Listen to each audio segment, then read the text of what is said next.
பட்டினியாக இருக்கும். கட்டளை தேடிகளுக்கு ஒரு நாள் விடைபடாது. பிள்ளைகளே வந்து எனக்கே செய்து விடுங்கள். கர்த்தருக்கு பயப்படுவதே உங்களுக்கு போதனை. நன்மையை காணும்படி ஜீவனை நீடித்த நாட்களை அபேட்சிக்கிற மனுஷன் யார்?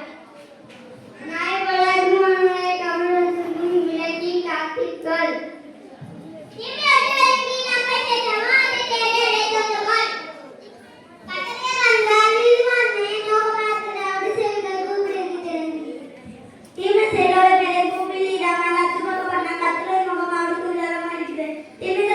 கத்தரை கேட்டு அவர்களை அவருடைய எல்லா கூட்டங்களுக்கும் நீங்களாக்கி விடுவிப்பார்.